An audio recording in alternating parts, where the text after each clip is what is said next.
Hello everyone, আসসালামু আলাইকুম।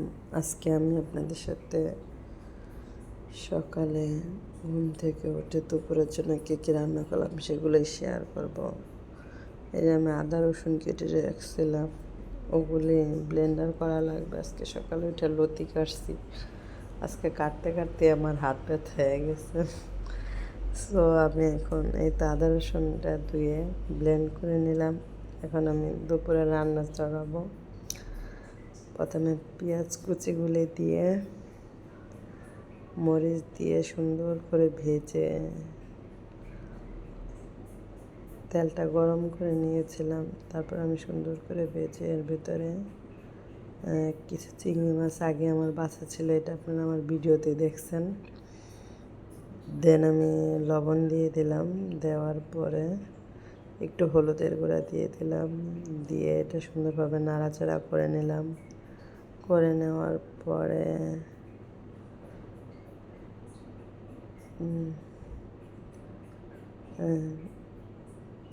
সুন্দরভাবে চিংড়ি মাছটা দিয়ে দিলাম, চিংড়ি মাছটা ভেজে। দেন আমি এখন দিয়ে দেব কহি, অনেকে বলে আমাদের দেশে রেহা বলে, অনেকে চিচিঙ্গা বলে, যে যেই নামে ডাকে আর কি, যাই হোক। তো আমি আমাদের ঢাকায় তো কহি বলে, কহিটা দিয়ে দিছি ধুয়ে। এতে এখন আমি কহিটা সুন্দর করে তেল মশলার সাথে মিলাচ্ছি, মশলাটার সাথে জানি মিলে যায়, নাহলে তো ভাজিটা স্বাদ আসবে না। সো আমি এখন এভাবে দিয়ে একটা ঢাকনা দিয়ে দেব।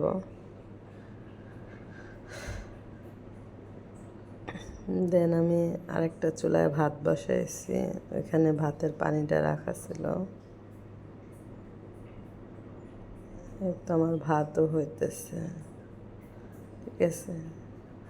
সো আমি একটু পরে দেখলাম যে আমার ভাজিটা হচ্ছে কিনা, এতে ভাজিটা সিদ্ধ হইতেছে কিনা।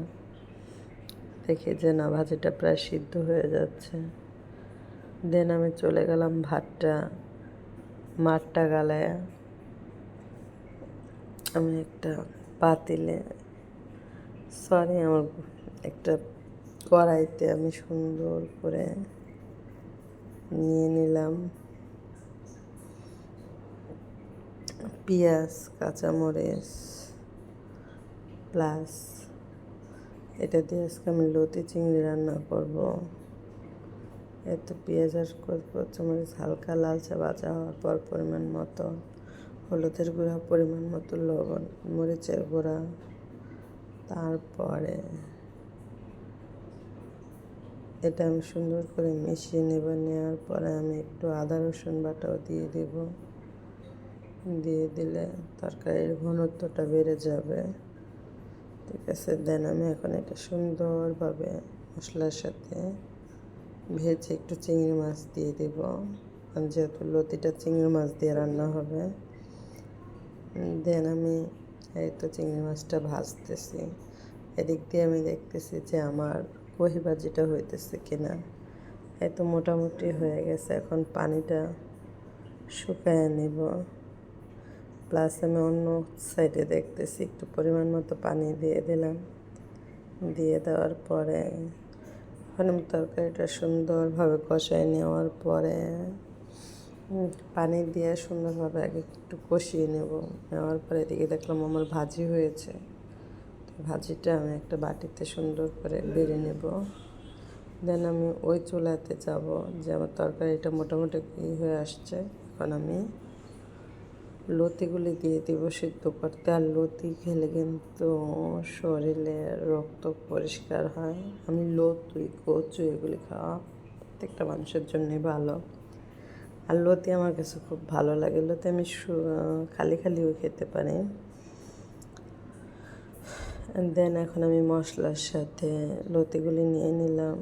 দেন আমি আরেকটা প্যানে সুন্দর করে তেলটা গরম করে ইলিশ মাছটা মেখে রেখেছিলাম হলুদ মরিচ দিয়ে।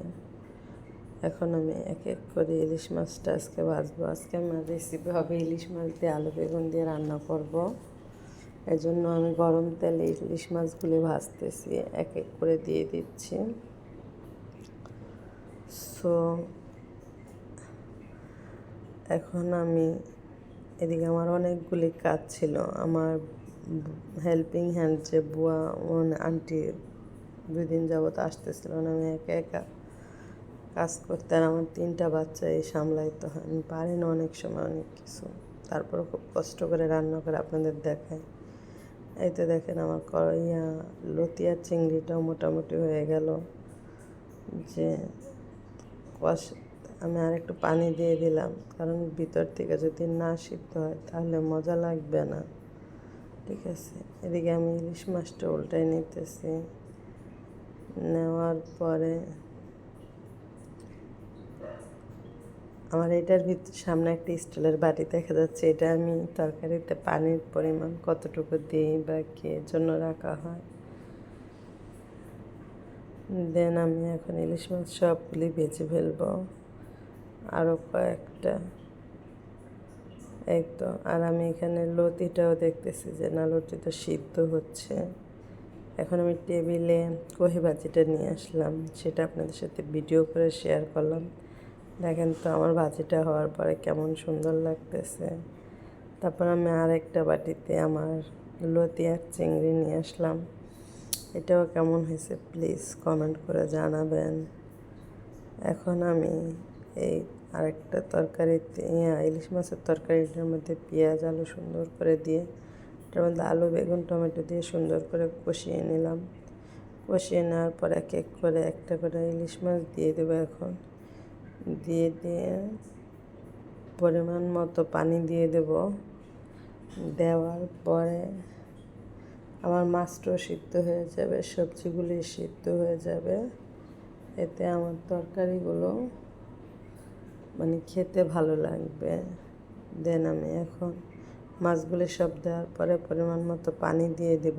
পানি দেওয়ার পরে যখন সিদ্ধ হয়ে যাবে তখন একটু পরে আবার দেখব যে যখন সিদ্ধ প্রায় ঝোলটা টেনে আসছে, তখন আমি সুন্দর করে ধনেপাতা কেটে রেখেছিলাম ধুয়ে, ওগুলি আমি খুব সুন্দর করে তরকারির ওপরে আস্তে আস্তে করে ছেড়ে দেব। এই তো আমার ইলিশ মাছের তরকারিটা হয়ে যাবে। আর ইলিশ মাছটা আমি যেই প্যানে ভাজছিলাম ওইটার একটু তেল দিয়ে দিছিলাম, যে তাহলে স্বাদটা আরও ভালো লাগবে। এই তো আমার খাবারটা আমি টেবিলে পরিবেশন করলাম। আজকে দুপুর আমরা এগুলি দিয়েই খাবো। আল্লাহ হাফেজ। যদি ভালো লাগে প্লিজ লাইক অ্যান্ড ফলো দিন, আর ইউটিউব চ্যানেলটা প্লিজ সাবস্ক্রাইব করেন, প্লিজ প্লিজ প্লিজ।